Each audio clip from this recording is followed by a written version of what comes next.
Board of Education recognizes the value of school governance, of public comment on educational issues, and the importance of allowing members of the public to express themselves on school matters of community interest.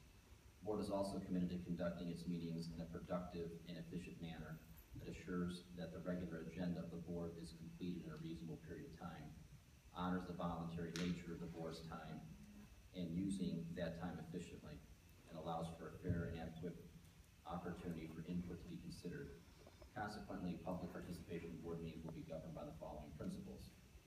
Any person or group wishing to place an item on the agenda shall register their intent with the superintendent no later than 14 days prior to the meeting and include A, name and address of the participant, B, group affiliation, if and when appropriate, C, topic to be addressed. Such requests shall be subject to the approval of the superintendent and the board president.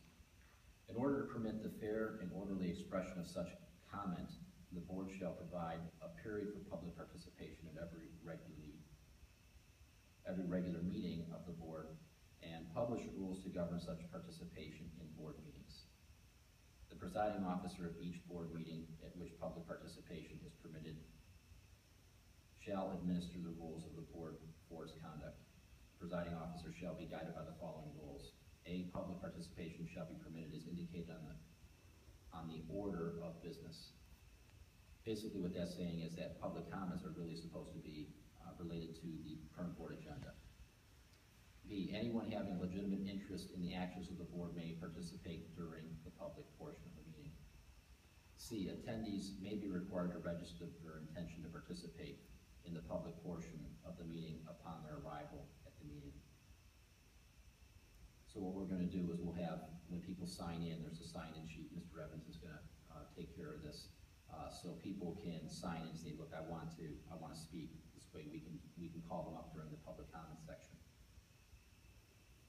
D, participants must be recognized by the presiding officer and will be requested to preface their comments by an announcement of their name, address, and group affiliation, if and when appropriate. E, each statement made by a participant shall be limited to 3 minutes in duration unless extended by the presiding officer. F, no participant may speak more than once on the same topic unless all others who wish to speak on that topic have been heard. G, all statements shall be directed to the presiding officer. No person may address or question board members individually. H, tape or video recordings are permitted. The person operating the recorder should contact the superintendent prior to the board meeting to review possible placement of the equipment and must agree to abide by the following conditions. 1, no obstructions are created between the board and the audience. 2, no interviews are conducted in the meeting room while the board is in session. 3, no commentary, adjustments of equipment, or positioning of operators is made that would distract either the board or members of the audience while the board is in session and not disrupt the meeting. The presiding officer may, 1, prohibit public comments that are frivolous, repetitive, and or harassing. 2, interrupt, warn, or terminate a participant's statement when the statement is too lengthy, personally directed, abusive, off-topic, antagonistic, obscene, or irrelevant. 3, request any individual to leave the meeting when that person does not observe reasonable decorum. 4, request the assistance of law enforcement officers in the removal of a disorderly person when that person's conduct interferes with the orderly progress of the meeting. 5, call for a recess or adjournment to another time when the lack of public decorum so interferes with the orderly conduct of the meeting as to warrant such action. 6, waive these rules with the approval of the board when necessary for the protection of privacy or the administration of the board's business.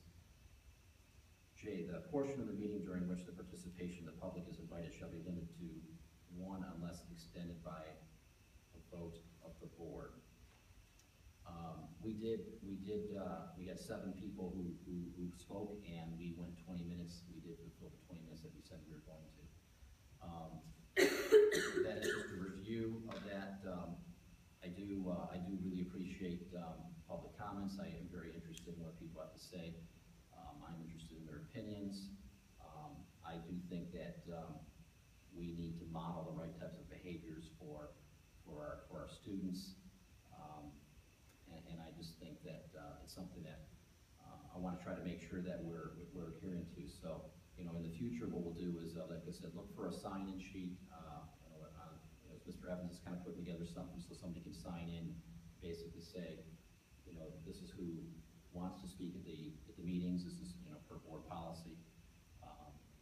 And I don't think I'm missing anything, am I? I also want to change the subject a little bit. I was with Mr. Suchaki when we went to the district retreat, visit their administrators. It